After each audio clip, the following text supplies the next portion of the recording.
is probably the most recognizable element of our organization. Shown in countless movies and television series, this emblem is a vital part of our organization. But how did we get to this iconic seal?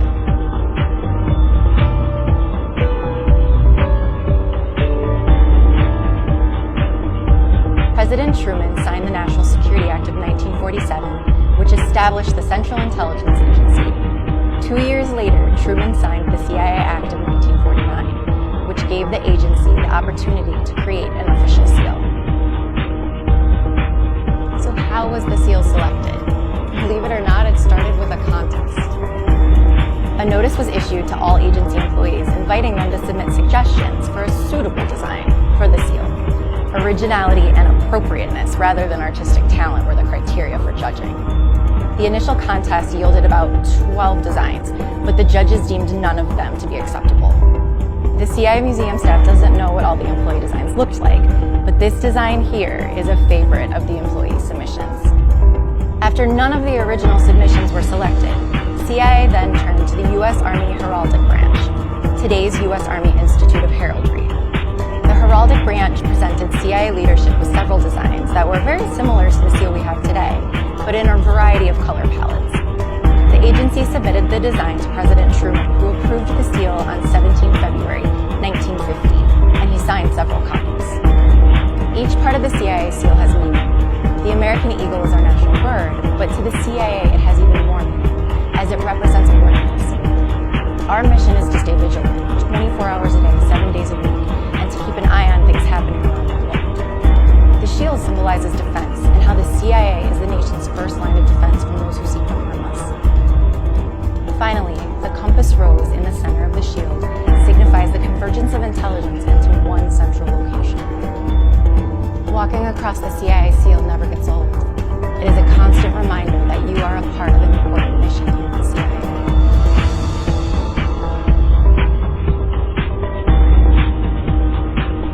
Dinləyimizdir. Bunu Qarabağa nə dəxli var? Mən sizə deyirəm, bir insan, qoy bir dəqiqə fikrimi qurtarım da danışmayacağım. Bir insanın özünün azad və rahat şəkildə ifadə eləmək haqqı elə ucada dayanan bir dəyərdir ki, ondan yuxarıda heç nə yoxdur.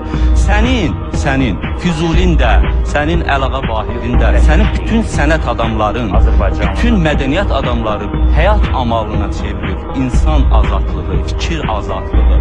Fikir azadlığı o deməkdir ki, sən səhv də danışa bilərsən. Yəni fikrini söylə. Mənim sazı bəyənib bir dəqiqə. Yox, əgər səhv kimi qəbul edirsinizsə, bu mənim fikrimdir. Mən sazı bəyənməmə ixtiyarım da var. Bəli, var, amma təhqir eləmə yox. Nə dedim təhqir elədim? Siz dediniz ki, bu saz ümumiyyətlə mədəniyyətdən çıxıb muzeydə yaşasa yaxşıdır. Muzey pis yerdir. Sazı hörmətli qalsın deyin dedim. Muzey Azərbaycanda Aşıq Namıqın əlindən al, apar qoy o muzeyə də. Aşıq Namıqın əlindən al, muzeyə qoy da onu. Hansı yer hörmətlidir? bir dəqiqə üzr istəyirəm. Al da onun otelli borçalının əlindən al, apar qoy muzeyə də. Mən bu kontekstdə demişim. Siz elə demədiniz. Siz dediniz ki, deyirəm də indi. Mən sazı nə deyirəm? Siz elə demədiniz. Siz dediniz. Saza çift. Saza qulaq asan mən biri qılçının arasında, biri qılçının arasında çalır. 52 min nokta oyun açıblar. Bax onlar cəllatdır. Sən aşığına, Elçi müəllim, aşığa efirdə. Gəlin, Fəzail miskinliyini gəlin misal gətirək. Aşığa efirdə deyirəm ki, qucağımdakından sənə sual verərəm, bilməzsən, sən aşıqsan. Elçi müəllim deyir ki, German bir bomba atdı, Serbiya ilə Çernogoriya ayaq altda qaldı. Kimindir? Bilmir. Aşıq Ələsgər burada hansı müharibəyə işarə eləyir? Bilmir. Deyirəm, savadsızsan, durub cumur üstümə. Savadsızsan da. Amma bir məsələ deyim. Deyir, saz Əflatun yaşdadır, aşıq deyir. Mənə şiirdən. Deyirəm, aşıq, Əflatun nə vaxt yaşayır? Bilmir. Problem bilsin nələri? Biz bayaqda... Yəni bu, mən tamam başqa bir şey haqqında düşünürüm. Mən burada elə bir şey eşitdim ki, və mən burada sakit oturub qulaq asan cənablara baxıram. Və mən siz niyə danışmırsınız? Və nə vaxt danışacaqsınız? Siz ziyalı olmaq iddiasında sizin nə vaxt səsiniz gələcək? Gərən həmişə, hər verilişdə mən danışam, sonra desinlər ki, Elçin Əlibəyli öz qonaqları ilə kobud rəftar eləyir. Axı bu insana nə deyəsən özgə? Sizdən, mən burada çox sərt danışacağım sizdən. Siz təhsil ekspertisiz. Burada eşidildi bu fikir. Mən 7-ci sinifdə oxuyan müəllimi olduğum şagirdimi vuruldum. Nişanlanıb ailə qurmuşam, qohumum indi özü 18 yaşına, 17 yaşına çatandan sonra. Mən demədim ki, mən kimisə oxumağına ziddəm, qarşı. Biz qoymadım oxumağa. Amma mənim o subyektiv fikrimdir. Subyektiv fikrimdir. Qardaş, mənim öz fikrimdir o, özümün şəxsi fikrimdir. Amma sadəcə olaraq başlayıb. Siz 7-ci sinfi vurğuluyursunuz da deməli o vaxtdan başlayıb. Elçin müəllim, sizin ananız oxuyub köhnə devirdə də, o vaxt Sovet hökumətinin devrində. Düzdürmü? İndi bugünkü devirdə tamam başqa fərqlidir. Nədir ki? Elə sizin kimi müəllimlərə görə fərqlidir. Bilirsiniz, Nə tamam baş başqa cür proseslər gedir. Nə proses gedir? O təhsil alanlar əxlaqsızdılar. Mənim qardaşım, oxumağın bilirsiniz nətərdir? Uşaq oxuyarkən sırf valideynin nəzarəti altında oxumalıdır. Nəzarəti altında gəlib gəlməli dərsə. Uşağı ucqar kətdən göndərirlər Bakıya. Feodal tipini kim gətirib burayı? Sizdə feodal tipidir, siz xəbəriniz var. Qardaşım, ucqar kətdən uşaqlar gəlir Bakıya. Hə. Gəlirlər bura. Valideyn maraqlanmır. Ata maraqlanmır, ana maraqlanmır. Bəzi hallarda. Elçin müəllim, Niyə mənlə razılaşmısınız ki? Xahiş eləyirəm.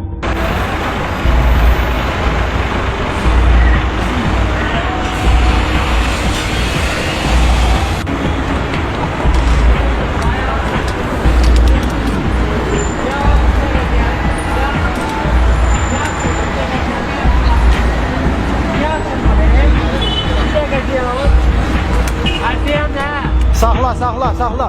Bir də hara gedirsiniz? Düş aşağı xidmət elə. Düş aşağı xidmət elə. Düş aşağı xidmət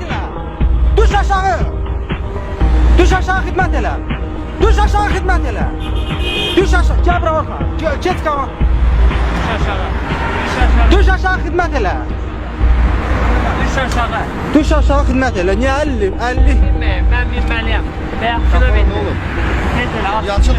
Düş aşağı. Düş aşağı. Düş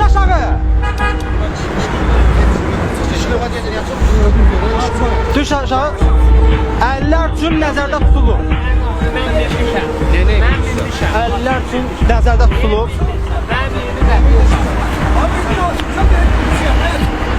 Xahiş eləməz. Əllər üçün xahiş eləməz. Mən Yoxsa sən deyirsən, qaçırdı, bəli. Mənə altına gələr. Niyə sürüb qaçırsan? Nədən minsin? Sən sürücüsən. Sən bu dövlət büdcəsindən sənin maşın alınıb verilir. Sənin borcundur. Qulaq. Borcundur. Və xahiş eləm, mən sərnişinlərdən çox xahiş eləm. Sərnişinlərdə günah var biraz. Biləm. Yox, sərnişinlərdə var. 50 ildir, sabah sən də ola bilərsən onun yerində. Nə min o şeydir? Necə mindin? Samolyotla minəcək o. Sən? Mən? Bəli. Ama yuxuda görərsən, mən maşın... Nə yoxda görərəm ha? Gel Yaddan çatma ki, sabah sənin də başına gələcək. Yaddan çatma. Nətən minsin ha? Ben necə mindim? Ben əhlil mindim. Sənin borcundur. Gerisi ben məşğul oldum. Elə şey deməyim. Utanmır sizə deyirəm sizə. Elə şey deməyim. Deməyiblər, sən mehman seyirif olaraq. Sabah sən burada işləməyəcək. Məşğul oldum. Elə məşğul oldum. İndi sən bax da.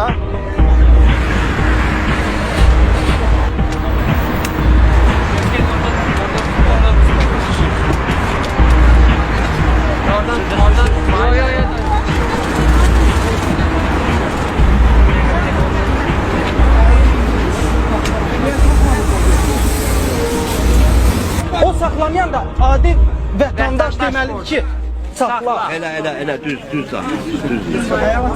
Ha, heç kəs. Garantiyası yoxdur. Resmini göre olmaz bile. Hastaneye atmışız bir şey ortasına. Evi gibi insan da öyle. Tədbirin görəcəklər. Biz o mehman onlara kontratakya cavab, yəni yeri saxlamayıb. Sakitçilik gedir və bir insan, yəni mən söhbət Elçindən gedir.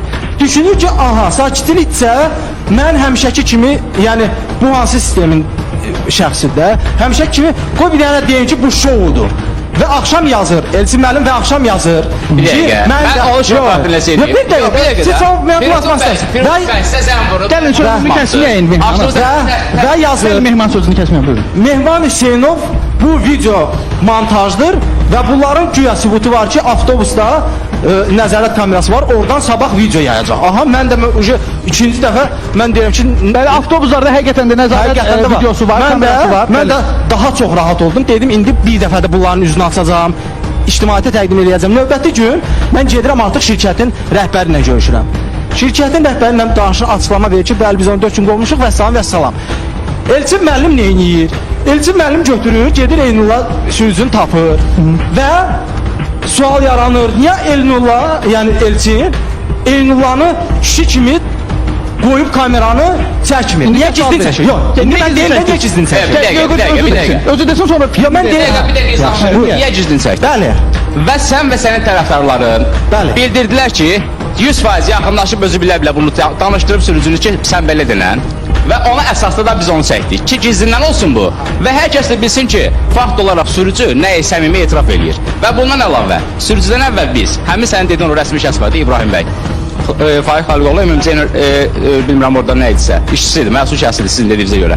Həmin şəxsdən əvvəl müsahibəni almışıq biz və təbii ki, ondan da gizli çəkiliş vasitəsindən və digər növbəti dəfə sürücü yoldaşlarından almışıq və sürücülərin də orada olan sürücülərin etirafı bu olub ki, Eynullah adlı sürücü cəmi bir gün işdən uzaqlaşdır. Bu şəxs isə deyir ki, 4 gün mən onu işdən uzaqlaşdırmışam və qaytarmışam. Bu mənə maraqlı deyil. İnanın, heç tamaşaçılara maraqlı deyil ki, mənə niyə mən maraqlı deyil? Gəlin, mən də onu deyirəm, gəlin konkret əlilin ictimai nəqliyyatdan istifadə etməyinə, məhdudiyyətdən danışağın.